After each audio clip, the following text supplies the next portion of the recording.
হাসনাত আব্দুল্লাহ কোথায় ইলেকশন করবে, সার্জিস আলম কোথায় ইলেকশন করবে, তাদের এই ধরনের আসন নিয়ে আলোচনা হয়েছে, কিন্তু এটা কোনো আসন সমঝোতামূলক আলোচনা ছিল না।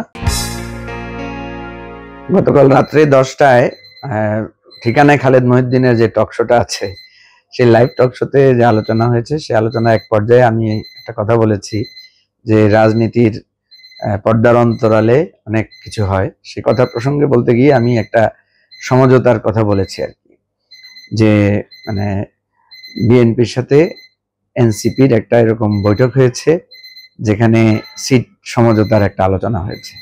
আজকে এনসিপির নেতা এবং আমাদের জুলাই গণ অভ্যুত্থানের অন্যতম শীর্ষ মুখ হাসনাত আব্দুল্লাহ সেটার প্রতিবাদ জানিয়ে একটা পোস্ট করেছে ফেসবুকে। একই সাথে আমাকে ফোনও করেছে এবং নাহিদ ইসলাম আজকে আমাকে ফোন করে এটা প্রতিবাদ জানিয়েছে।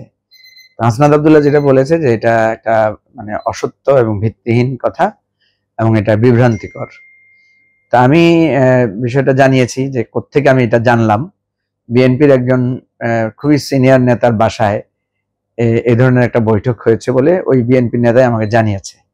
আমি হাসনাত আব্দুল্লাহকে সেটা ক্লিয়ার করেছি যে ওই বিএনপির নেতার বাসায় আপনারা কয়েকজন গিয়েছিলেন, সেখানে আপনারা এই ধরনের আলোচনা করেছেন। হাসনাত আব্দুল্লাহ আমাকে যেটা জানিয়েছে যে সেখানে তারা গিয়েছিলেন মূলত জুলাই সনদ তৈরি করার বিষয়ে একটা আলোচনা করার জন্য।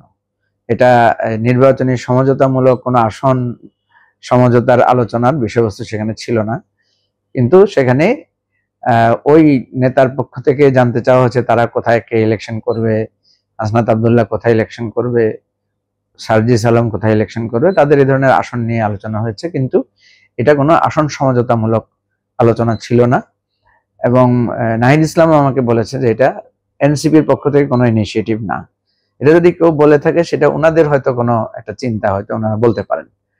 তারা আমাকে এটা ক্লিয়ার করেছে যে এনসিপি এই ধরনের কোনো সমঝোতামূলক আলোচনা তারা করে নাই। আমি তাদেরকে ধন্যবাদ দিয়েছি বিষয়টা ক্লিয়ার করার জন্য।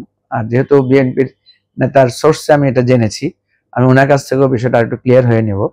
তো আমি মনে করি এটা নিয়ে বিভ্রান্তির বা এটা অত সিরিয়াস ইস্যু না, যে এই ধরনের আসন সমঝোতার আলোচনা তো রাজনৈতিক দলগুলোর মধ্যে হতেই পারে। আমরা 2018 সালে যে আওয়ামী লীগের বিরুদ্ধে সকল রাজনৈতিক দল মিলে তো একটা জোট করেছিল, এবং সেখানে ধানের শীষ নিয়ে অনেক রাজনৈতিক নেতারা কিন্তু যারা বিএনপি করেন না তারাও ইলেকশন করেছিল। তো আমি মনে করি এটা নিয়ে আর কোনো ভুল বোঝাবুঝির থাকবে না, এটার এখানে অবসান হোক, এটা আমি প্রত্যাশা করি।